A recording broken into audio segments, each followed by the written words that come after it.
Next, let's define what a virtual assistant is, because we live it in the world of working remote, in the world of COVID. Anyone working from home could be a virtual assistant in some people's eyes.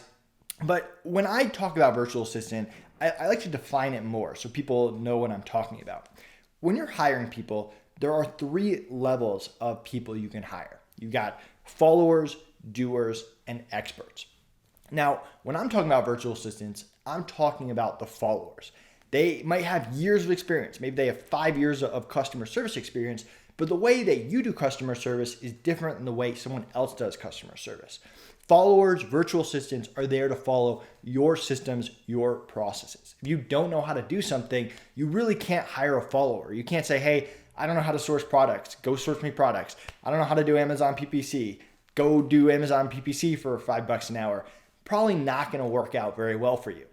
Again, it doesn't mean you have to train people from scratch. They might have experience, but you have to show them the way you want it done. You need to have systems and processes for you to follow. So that's what I'm talking about when I'm talking about virtual assistants, usually non-US, a lot of times Philippines, like we talked about, $5 to $10 an hour. Those are the followers. Then you've got the doers, the graphic designers, the writers, the bookkeepers. You're not teaching a graphic designer how to be a graphic designer, but they're not consulting with you either. They're there to do that one task at a high level, and they usually do that same task 8 hours a day. If someone's a graphic designer, they do graphic design for lots of different projects. And the key for hiring the doers, because a lot of times you're not hiring full-time graphic designers, maybe one day you will, but you want to build up a Rolodex of these doers that you can go to over time.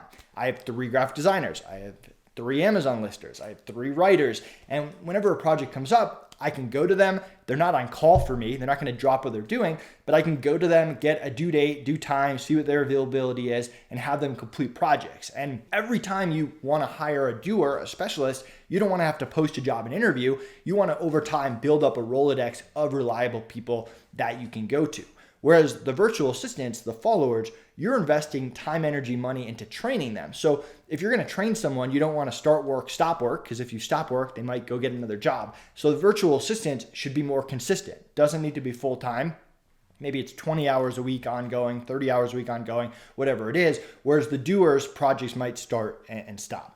And then you got the experts, the high-level consultants, agencies, freelancers. They're bringing their own systems, their own processes, their own expertise and strategy to the table. If you want strategy, you need the experts. If you don't know how to do Amazon PPC, you need to hire an Amazon PPC expert, most likely.